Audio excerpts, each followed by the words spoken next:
नगर में एक दर्जी रहा करता था जो महादेव का बहुत बड़ा भक्त था। वह काम करता और महादेव का नाम लेते रहता। धीरे धीरे उसका काम बहुत तेजी से चलने लगा। उसका पड़ोसी जिसका नाम रमेश था, रमेश अपने पड़ोसी से बहुत जला करता था। एक दिन रमेश के पड़ोसी ने सोचा क्यों ना इस दर्जी का मशीन चुरा लिया जाए। तभी उसने रात के अंधेरे में दर्जी का दुकान का सारा सामान चुरा लिया। सुबह जब दर्जी अपनी दुकान पर आया तो दुकान का ताला टूटा हुआ था।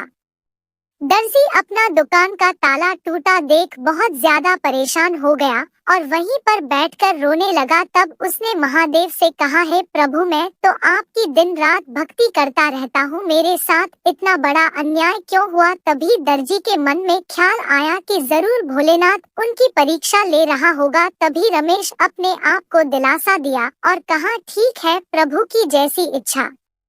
इधर पड़ोसी रमेश बहुत ज्यादा खुश था। कुछ दिन बाद रमेश के हाथ में एक घाव हो गया। धीरे धीरे वह घाव फैलता गया। तभी वह पास के डॉक्टर के पास गया। तब इस डॉक्टर ने उसे कुछ दवाइयाँ दी। दवाई खाने के बाद भी रमेश ठीक नहीं हुआ और दिन पर दिन वह घाव बढ़ता जा रहा था। तभी उसे डॉक्टर ने कहा, रमेश, तुमसे मैं एक बात पूछना चाहता हूँ, उसका जवाब सही से देना। डॉक्टर ने पूछा, रमेश, तूने जरूर किसी का कुछ बिगड़ा होगा, क्योंकि मैं तुझे जो दवाइयाँ दी हैं इससे तो ठीक हो जाना चाहिए, लेकिन तेरा घाव ठीक नहीं हो रहा और यह दिन पर दिन फैलते जा रहा है। तभी रमेश ने कहा, हाँ, मैंने अपने पड़ोसी का मशीन चुराया था, क्योंकि वह बहुत पैसा कमा रहा था, इसलिए मैं उसे जलता था। तब इस डॉक्टर ने कहा, तूने किसी गरीब का है लिया है, इसलिए तेरा घाव ठीक नहीं हो रहा है, तो उसका मशीन उसे लौटा दे।